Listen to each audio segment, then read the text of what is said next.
Ikigai, reason for being.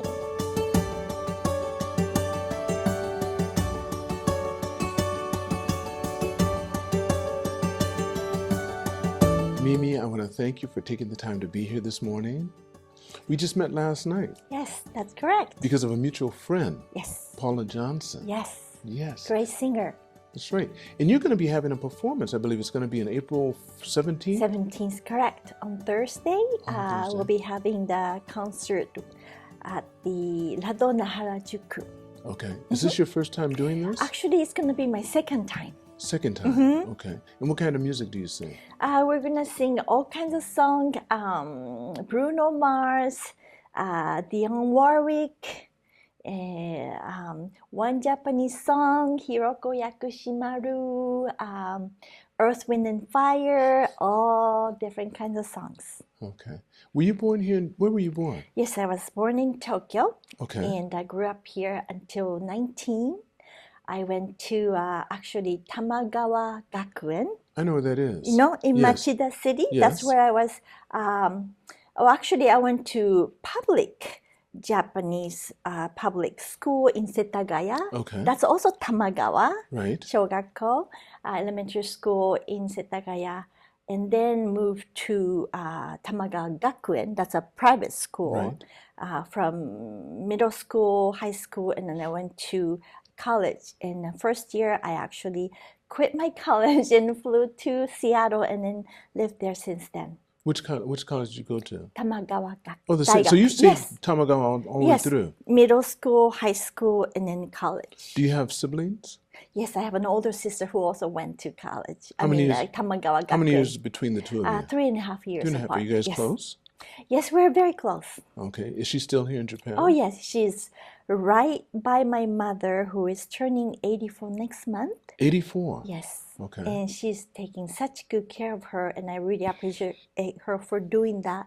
That's why I can go around and sing and then try to help homeless people, having people who are having tough time in their lives. And yeah, I spend a lot of time outside of the family just because my sister is taking such good care of my mother. All right. So you're such a philanthropist. You're really supporting a lot of different groups and stuff. What got you started to do that? Is that something your family's always done, or?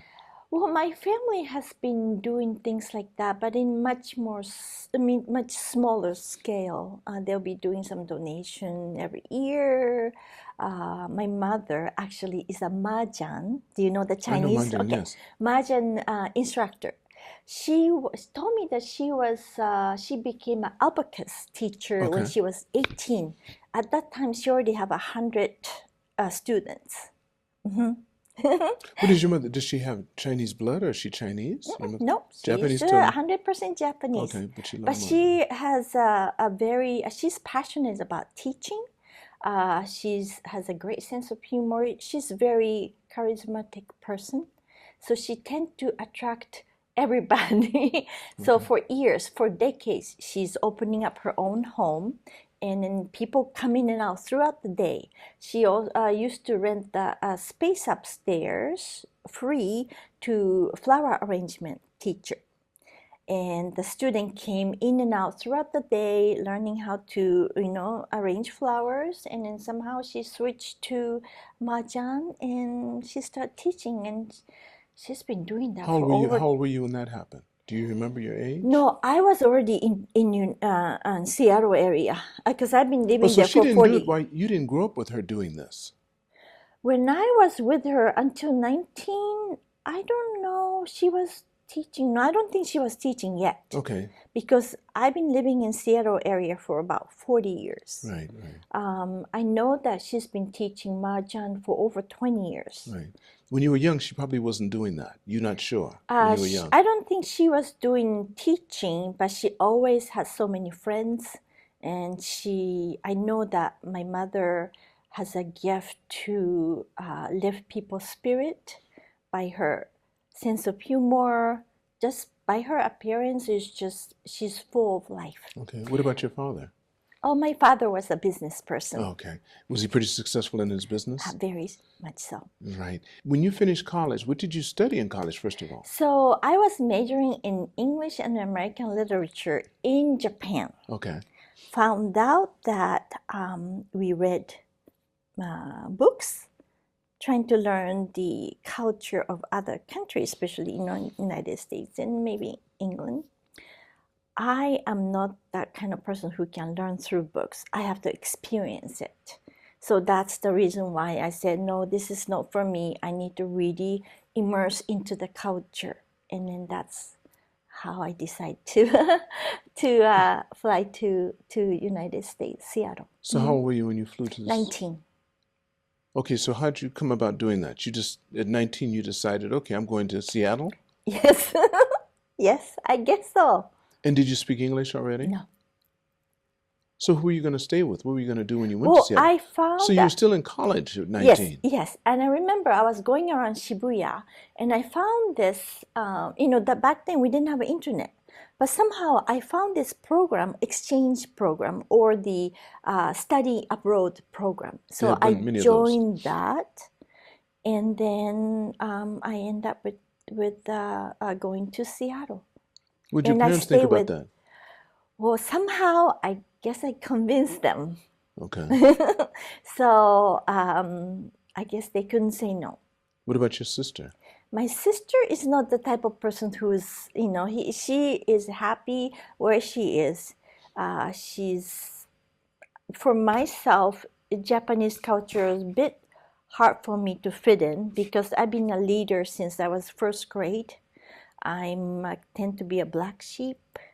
I have my own mind, and I think differently from most of the people.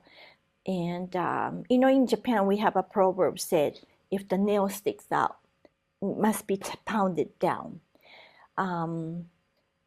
I dare to be different type of person, so I guess I just found United States as very attractive country to explore.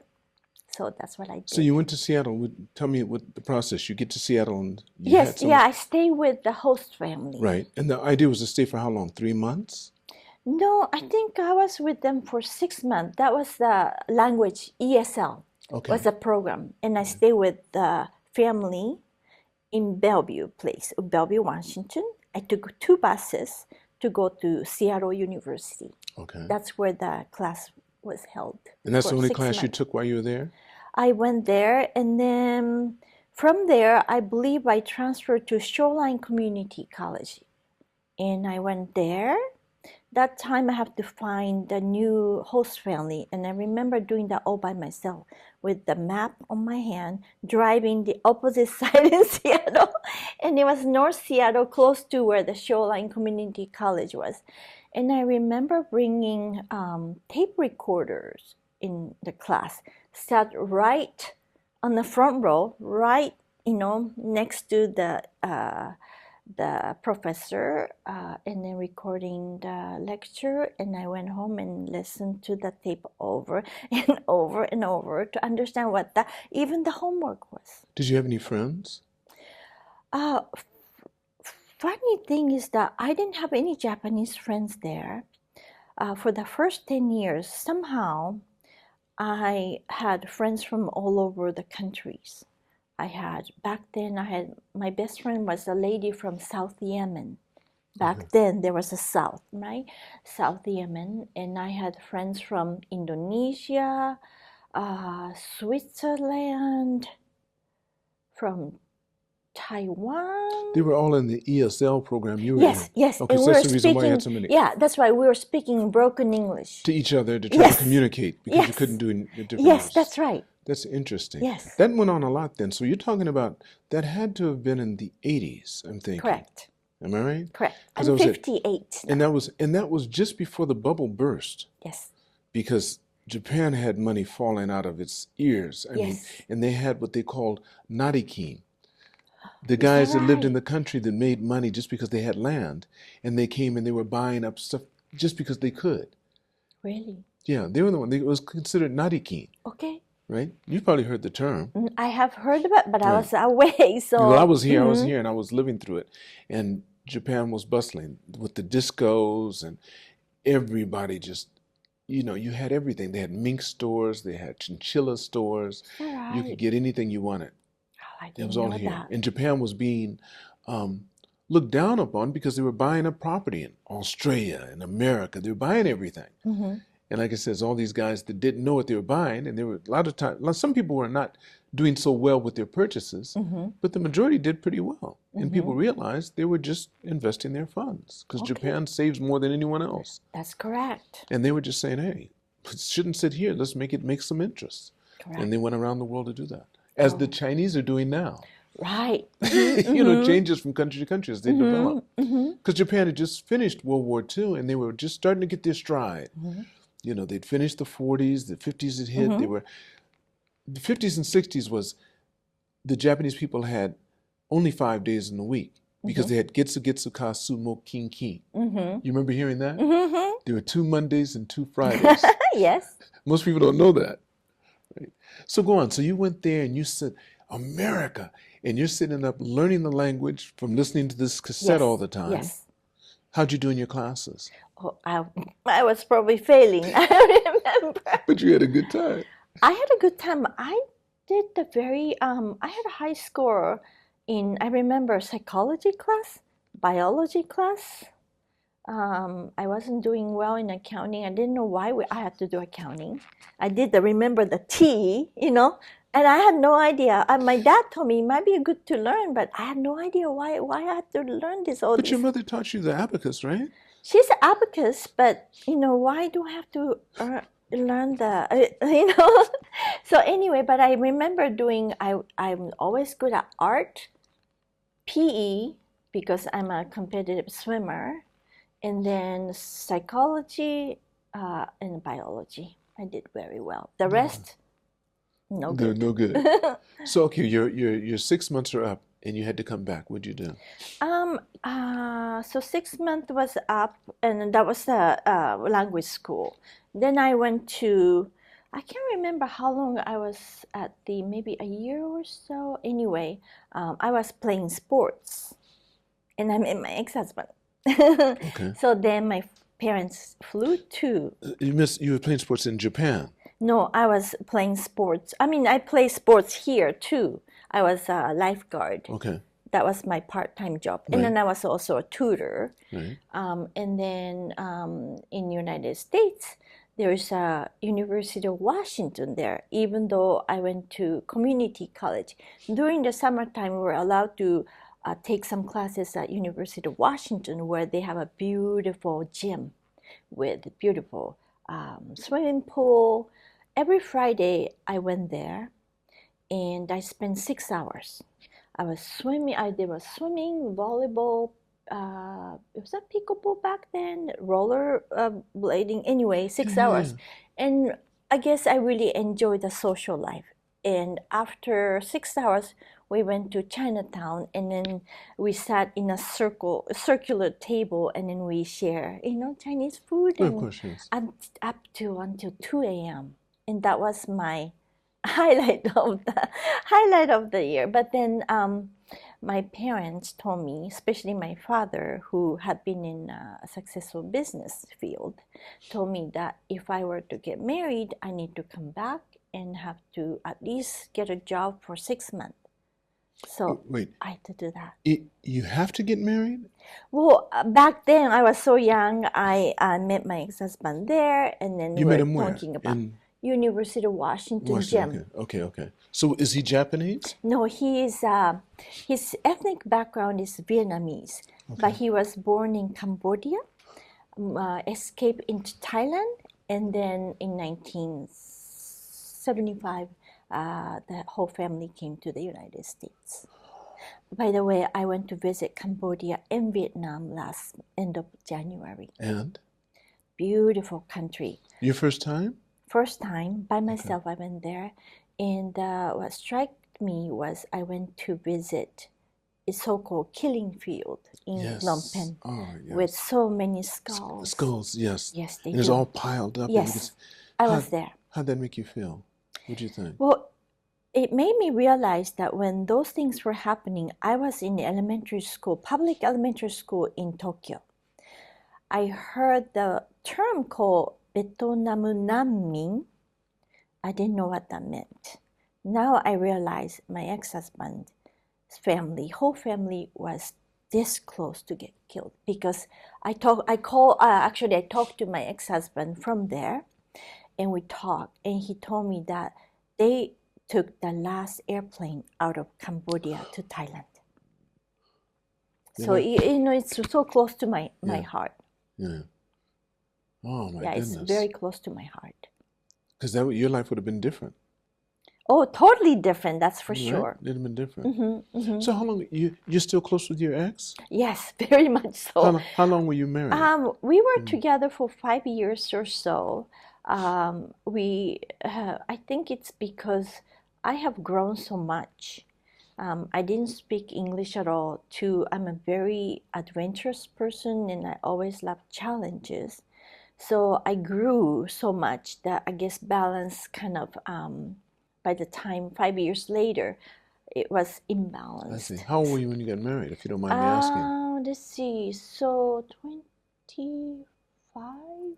Very young. And in those days, that was late in those days. In Japan, probably. That was late because if you didn't get married by 25, then they called you a Christmas tree. Is that right? Yes, because they figured you didn't have a chance anymore. Probably so. At 25, that's late. That was just giddy. Just barely made it. Yeah, probably so, yes. It's true, it's true. I was in Seattle, so I didn't really follow anything. It's a little bit different in the States. Yes. So, did you start to speak English? You started speaking English, obviously. I think so. And he didn't? No, he was already U.S. citizen then.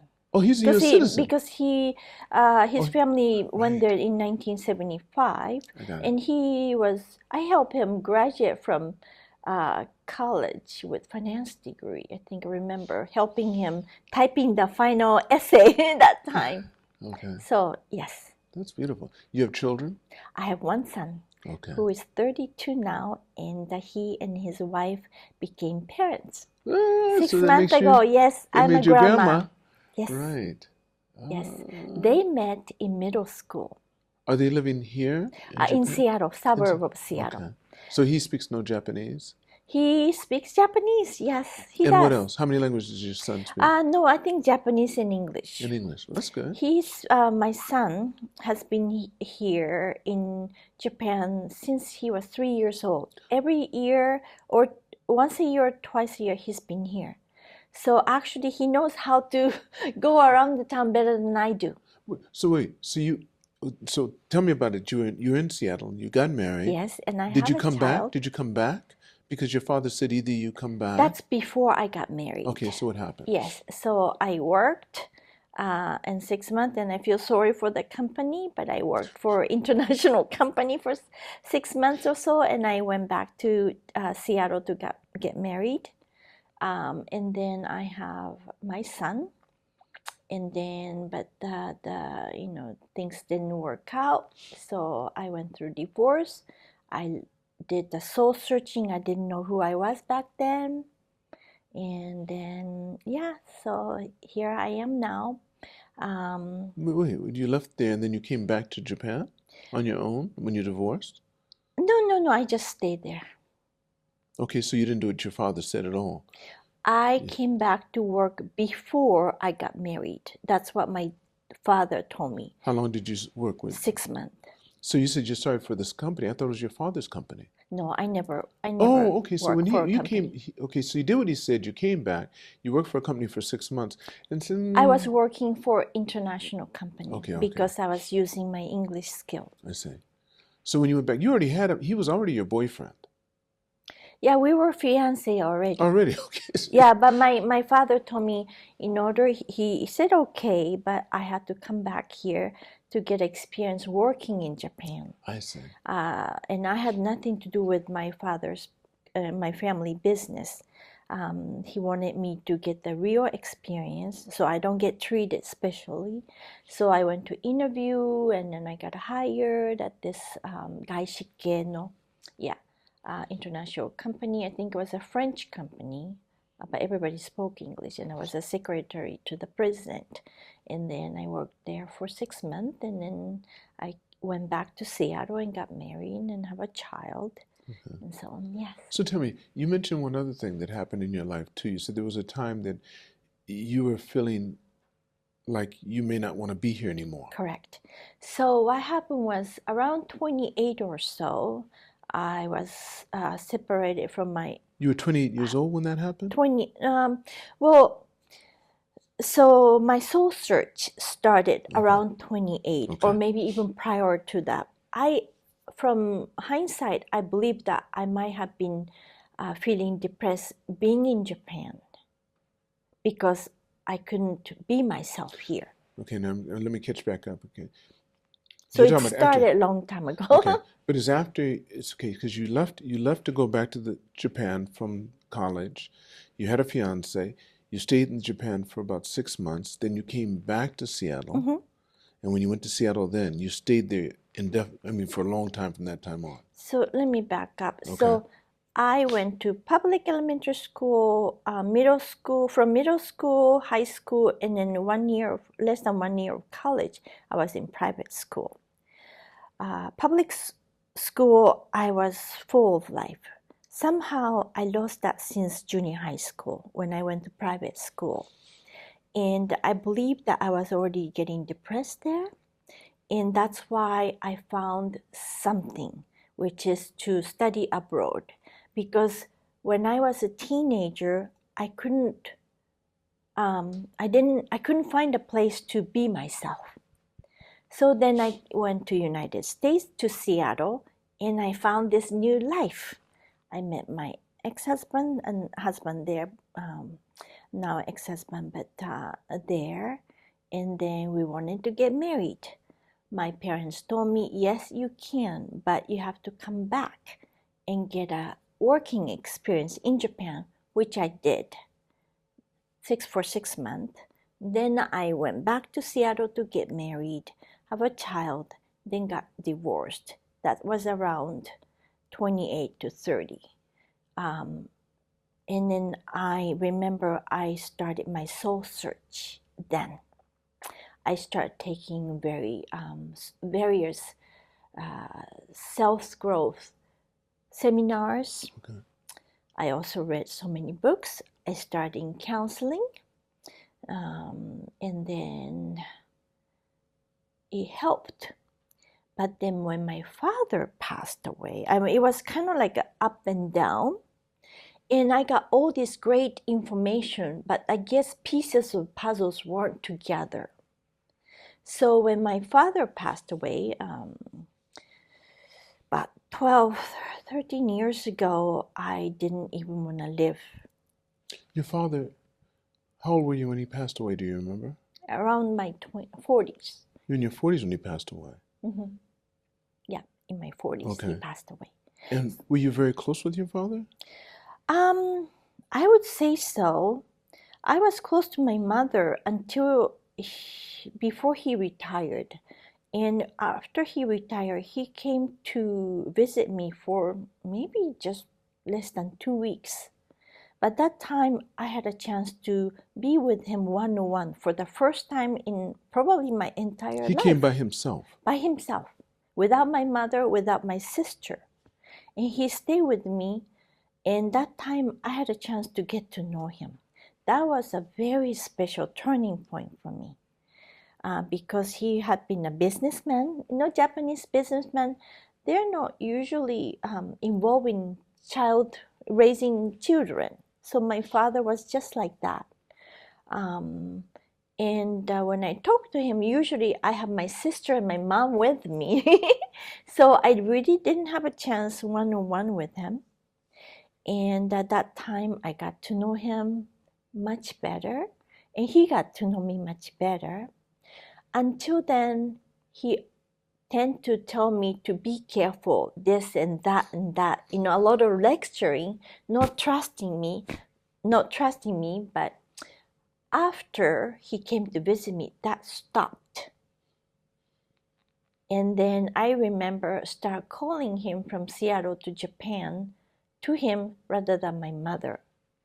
So I felt like he got to know me well as an adult, and he's, I would say, introvert. My mother is an extrovert, like myself as well. So he doesn't say much, but I felt that he loved me very much so, and he was a great support person, quietly supporting me. So his funeral was my very first one that I attended. And, we did Buddhist style. He was cremated and then came out as a bone, and I had to pick his bone into to put in the urn, and I did that no problem. But when I went back to Seattle, I crashed. What happened? So before that, I was working for this American company. I started out as a receptionist. I was promoted to office manager, sales manager. I did the human resources. It's a small company, but I did everything. And I became one of the owners of that company after 15 years. But because my father's condition was getting worse, I didn't want to miss that opportunity to be with him in the hospital. I decided to quit. And then he passed away. So when I went back to Seattle, I had too much time. I had good friends, but I guess I put up the wall myself. So I just decided I guess I shut my heart, and I couldn't accept his death. And back then I wasn't really connected to the universe, I believe. So that the life didn't mean anything to me. That was the darkest, scariest, loneliest place I ever been. I remember that. Mm-hmm. So how'd you pull yourself out of it? What was the turning point? Oh, thanks to so many people's help. I had even Japanese consulate. Somebody from Japanese consulate came to my home. He is actually a police officer in Japan, but he was transferred there for about a year or so, stationed there, and he came to talk to me. I was bedridden for 3 years. You were that depressed? I was super depressed. And I had all the tools that I learned during, those years with counseling books and all that. I also went to visit different religious masters. I did transcendental meditation and everything. But those things were somehow out of my mind. It just didn't work. No, it was there. I just forgot about them. It was there with me. I understand what you're saying, but you couldn't apply them for some reason. It's like not knowing how to use your left hand for some reason. No, I just didn't remember them. You couldn't remember anything in it? That time, I had it in me. Somehow, I blocked them. Okay. I don't know how that happened, but anyway, it was with me, but I just decided to block everything. Even I had two love of my life. They were my dogs. Okay. I couldn't feel it. Beautiful spirits. I couldn't feel them. That was that bad. And my son. So who took care of your dogs? My partner back then. Okay. Yeah. But my son was my emotional support all my life. Except my son was at the college. He went to UC Berkeley in California at that time. So I guess I was having an emptiness syndrome as well. Like I said, if I were connected to the universe, I didn't need to go through that. But back then, I was not. So all the tools I had, I blocked them. I blocked all my friends. I just kept myself in the dark, the darkest place, loneliest place. That's what I thought that So how'd you connect yourself to the universe? So they flew me to Japan from Okay. in Seattle. All right. I don't remember them. Okay. Then what happened was, funny thing, I was back my home. I grew up since I was 6 years old until 19. I guess habit is a huge thing in our life. I took a bath. That's the bath that I took since I was 6 to 19. In that house? In the house. Well, your parents were still living there? My mother was there. My sister, we have an attached home. So my sister is also there, was there. Okay. So anyway, I took a bath. And my body just goes through all the habit that I've done for so many years. Then I woke up. And what happened? Tell me, how did it feel? I just came back myself, and I guess maybe chemical in my brain got released or something. I have no idea. What were you doing? Were you in the tub when this happened? Were you washing yourself at the time, or just going through the motions? I think I was in the tub. I was going through the motion. Okay. And then I just woke up and go, wow, kind of thing. But before that, though, Japan has a wonderful system. I had a psychiatrist and a nurse came to visit me at home, maybe once or twice a week for a few weeks or so. Oh, this is before that happened? Yes. Oh, so you'd already been home for a while. Yes, it's not when you first came back. It's after you'd been there for about 2 weeks. I think so. Mm-hmm. Okay. And then all of a sudden, it clicked. How'd you feel that day when all of a sudden you said, oh, wow, things came back? How'd you feel that day? Do you remember? I was just probably stunned. Like, what have I doing, all this time? Probably that's how I felt. How much of a time was it that you'd been in that situation? 3 years. 3 years. That's a long time. Mm-hmm. I struggled. So as I put everybody else. Yeah, how did your son handle it? My son didn't know for a long time. But he did find out eventually. He did find out. I remember I saw him crying. Okay. So this is close to the end of it? Yes. When he found out? Yes. Okay. That could have also helped you too. The fact that you saw him crying and you knew you didn't feel anything at that time, but that accumulated. I'm just guessing. Probably. You understand what I'm saying? Because that's still stuck. Hindsight, I may think so. Yeah. I don't remember many things during What about your dogs? My dogs, while I was recovering the Nemo, he died at home on January 1st at the age of 16th. I didn't get to say goodbye, so I felt bad.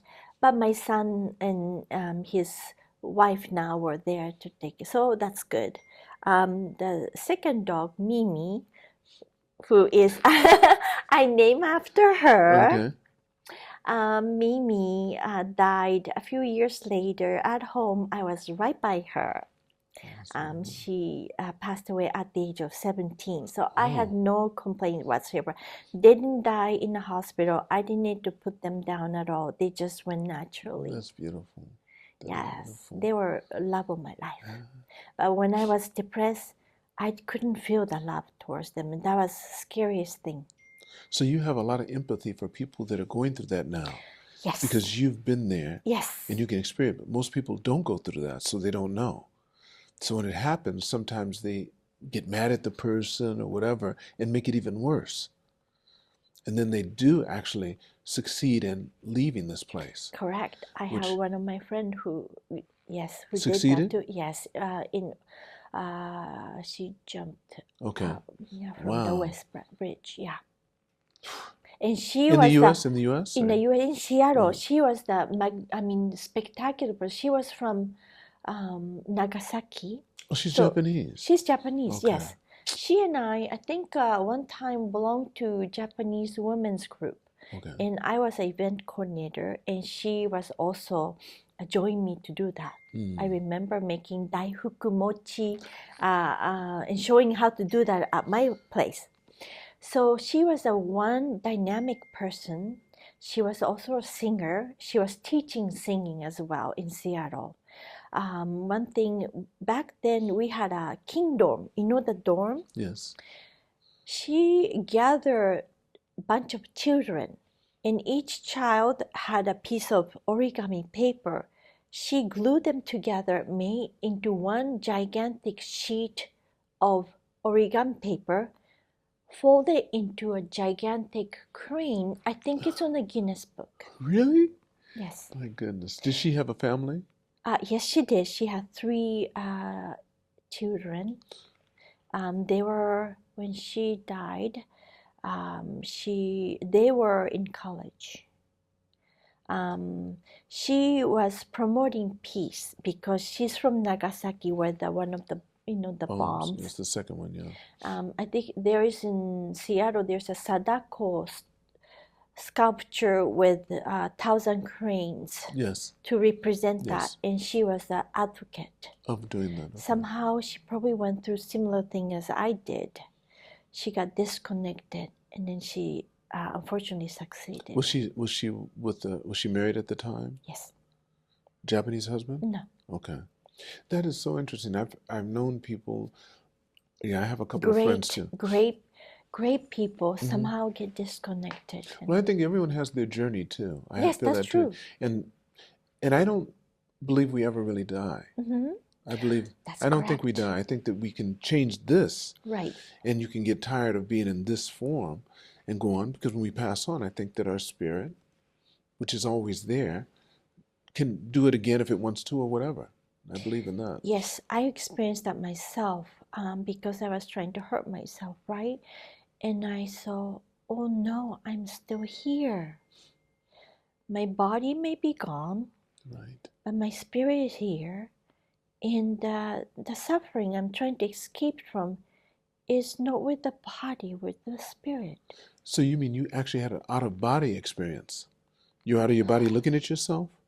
Or were you just, this is why you were I was myself in spirit. That's how I felt. Okay. So my body was somewhere else. It wasn't myself. That was the experience. And I saw myself, I'm making a huge mistake here. That's what I felt. You had something still left to do. I thought, there's no ending here. I cannot escape. I was trying to terminate my suffering. It's not going to happen. Not going to happen. That's interesting. That means I got to live. If I were to live, then let's live to the fullest and on purpose. So then you started your philanthropy. Well, I wasn't really thinking. I just follow my heart. So last year, I started helping my ex-husband's best friend, whose kidney was functioning only 8%.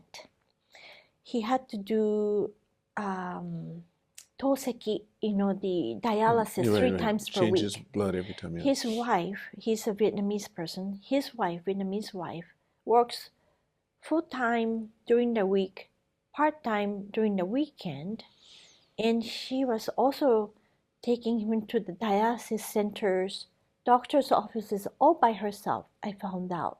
Somehow they didn't really have a friends or family who could help them. I'm retired now for a long time now. I told them, oh, I wish I knew that before, because I live about an hour away from their place, but I have time and energy. I have plenty of energy. So why don't I come, take him to dialysis center? So that's what I've done. So I took him to dialysis center, and I have to kill 5 hours. I was trying to find a coffee shop, and when I was walking along the strip mall, I found these homeless people everywhere. And I went to This is in the States? In the States, in Seattle, near Seattle. Gotcha. It's a place called Federal Way, actually. And I said, okay, I think I'm going to get extra drink at the coffee shop. Then that turned into, okay, it's a cold day. Why don't I get soup? Okay, there's a soup. Then I should get a bread, and so on. Just one particular African-American young man who was at the beginning of the strip mall struck me. So I brought that to him. And I just don't want to give things to him, so I start talking to him. And I end up with sitting next to him. I was actually squatting until my leg got numb, and I told him, can we just go inside this cake shop right behind us, because my legs are getting numb. And then actually, when I gave that food and a drink to him, he shared his drink to another person over there. He's another homeless person. So I told him, can I have both of you come inside, and then can I ask you some questions, how you got here or why you got here. And they told me, well, we like to do that, but this is a very important time to do. Is that called panhandling? Yes. To get the earn the money for the next day. And I asked how much, and they said $40. I said, okay, if that's the case, may I pay you that much because I like to interview you. So I did that, and we sat inside the cake shop. I bought them coffee, I think bubble, the boba tea. Yeah. And then we sat down and they talked. They explained why they're there. They are there because the family is very violent place. It's a toxic place, so they have to get out of there and so on. And they explained to me what the life is about. It's like on the street, and so on. And I became friends with them, and then I went back and started becoming more friends with the homeless people. I take orders from them for the Chinese food. There's a Panda Express there. Well, I do that because I've been there. I was never a homeless person, but I've been to that depressed place. And I know that depressed people, even though I push everybody out, I block everybody out, but what I really wanted was to have somebody sit next to me without saying anything. I wanted them to pay attention to me, know me by my name. So what I've been doing that is to take the name of each homeless person, ask them what they would like, go get the Chinese food, maybe 10 of them. And then I will deliver to each one of them. And if I can, I sit and eat with them. And then I just don't like to give money to them. I mean, things are wonderful, but it doesn't have that depth. I believe in spending time with them, getting to know them. And that's the best way to get them out of the place where they are. Is that when you decided to start Ikigai? Ikigai had been with me long time ago, actually. When I was soul searching when I was 28, I took this seminar called Pursuit of Excellence, the Wall and the Advancement. They were giving those classes to Microsoft executives and people who are in business classes as well. Yeah, that time I had a vision to take this kind of classes back to Japan, to here, to Japan, and to all over the world. And then I lost it. I lost that vision for decades. But that time when I thought of it, I still have the same vision. You still do, even today. So you started to regenerate it again now? Yes, that was Okay. Yes. So about a year ago, or just recently? Yes, actually last year. Last year. So about 16 months ago, I found myself that I play tennis and I swim. I'm in a swim team. I'm in a tennis team. I also was asked to do tennis captain, team captain as well. So I know a lot of people. And somehow I found myself always in this counselor's position. People call me from different part of the world, middle of the night, maybe sometimes crying because they're having a hard time with their life. I don't have formal education in mental health. But because what I've been through and because I educated myself, trying to help myself out, I have a lot of knowledge and I have a lot of experiences.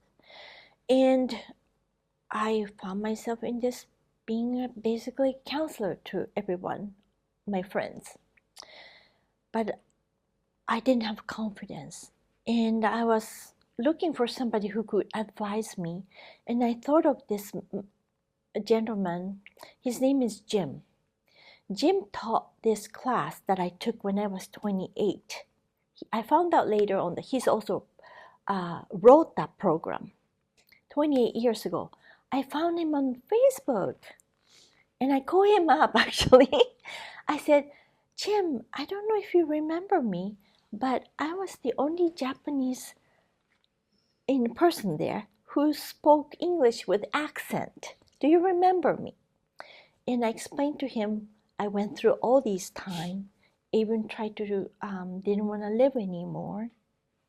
And then he listened, and he offered to become my mentor. And I know everybody's busy, so I told him, "Oh, I love if I can call you once, maybe 3 months, to just to talk about my life, what's going on." He said, "No, you can call me anytime."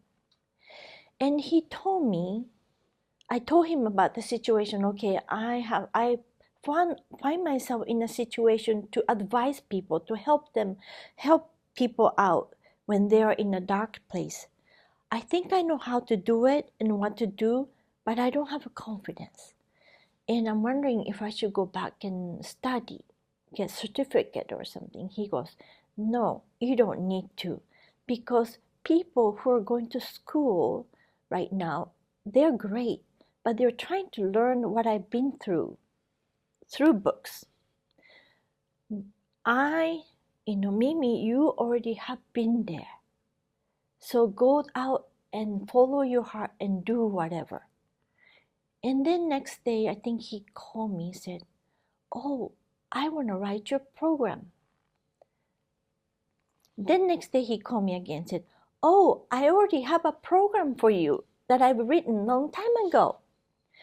And then he and another person, his name is Matthew learned to teach Jim's class. And then Matthew also is a business person.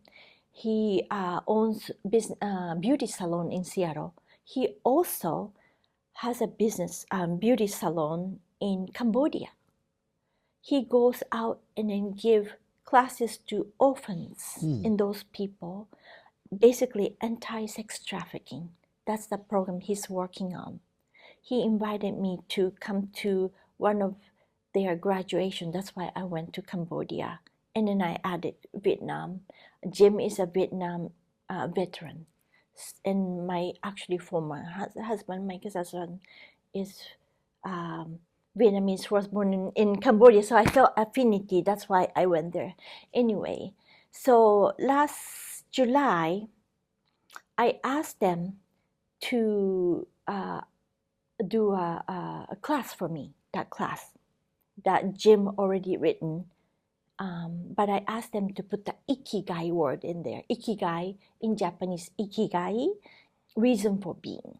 That's Ikigai word on there.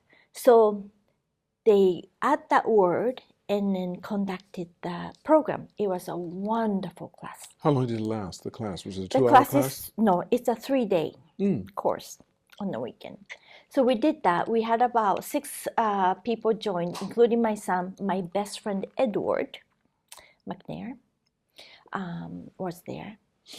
And one of the lady was actually suicidal, or she was trying to take her life away about a month ago. She didn't, or she did? She did not. Okay, I mean, good. she tried. She tried to. I understand. And then didn't work. And then I went to see her, and then brought her to take my class. And she's now trying to conduct this seminar in her. She is actually a hotel owner in somewhere in a tropical island. What's it called? St. John's or something? Bahamas. Yes, around there. Anyway, so, but what happened was Edward, when he took that course, he said, "This class was wonderful, but you're Japanese, and the Ikigai word, we could make it more suitable to me." So he started writing a program for me using an Ikigai word. He's very understanding. He has an understanding of Japanese culture. He and I have been friends for over 20 years. He and I met in the class that I talk about. Jim's class. Jim wrote the class. Okay, the personal grad. Yes. He and I met in the class 28 years ago. Okay. So anyway, he had been my best friend. So he took the class and he started writing a similar content, but a different presentation in more Japanese way, based on word Ikigai. So he developed this program. And we have a website called Ikigai.Today. I'm a founder. He's the everything else. Okay. He's written the program. He put up the website. He's going to be a facilitator. He's also going to teach facilitator. Have you had anybody in your program We're going to yet? launch that in after I go back to Seattle. Which will be? Probably in May or June. Okay. And that's Ikigai.Today. Today. And you find that, then people can find out your program. And Yes. Right now it's only in the States. Right now we're going to start in the United States because it's written in English. Yes. My plan is that we're going to bring it to here in Japan, and then we would like to introduce that program to English-speaking people who live in Japan. Then translate that into Japanese and hopefully to introduce to Japanese people, Japanese-speaking people. But I also want to bring that to different countries. Right. It's a 3-day course? We're going to shorten that to 2 days. 2 days. And we're going to do, because we found that it's difficult for people to take 1 day off from work. So we're going to modify into 2 days, but we have a different day, smaller, maybe we can do modules at a time. Yes. People are very busy these days, so we're modifying that. Okay. Oh, that's beautiful. Something to look forward to. And in order for me to promote that, I start singing. So you promote that during your singing, through your pamphlets and also during the concert that you have, Yes. right? That's So beautiful. Edward is in charge of Ikigai program, does more serious type Okay, I see. of program. And he told me, Mimi, you have so many things on your plate because I help, I go out and then spend time helping people who are depressed and so on. Takes a lot of time away. So he said, you go out and do whatever you like. And I said, okay, that's great. If that's the case, I'd love to learn to dance, sing and dance, because music is a conduit to connect the people, which is one of my passions, Ikigai, around the world. Music can heal everybody. And so I start singing. I met this gentleman, Philip, who was born in Seattle, grew up there. He is the very high level in the music world. He introduced me to so many different people, including Paula. You're talking about Philip Wu. Philip Wu. Yes, because I've had him on my podcast. Oh, is that right? Yes, he's been on the podcast. Okay, yeah. so He's very, very, very influential in the music business because he's been with everybody. Yes. Especially in R&B. Yes. That's his field. Yes. And he's a pianist. He plays several instruments, but he's a pianist. He's very good. He He runs a program right now.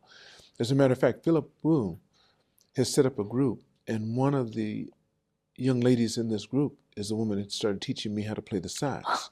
Because she's a sax player, and she's I wonder, I met her the other day. Her name is Harumo. Yes, Harumo. I met her. Harumo, yeah, yes, you would meet everybody. I met Harumo. her. She taught me how to play sax. I met her at the Philip's party. Yes. Yeah, Philip held the party so for beautiful. me. Yeah, just last week. Yeah, isn't that something? See, it's a close circle. There's a reason for everything. Yes. Mimi, before I end the podcast, there's a question I always like to ask everyone. If you could go back in time and magically see yourself at a younger age, how old would you be at that time, and what advice would you give yourself? That's a good question. I think I would go back to when I was 19, when I decided to come to Seattle, or move to Seattle.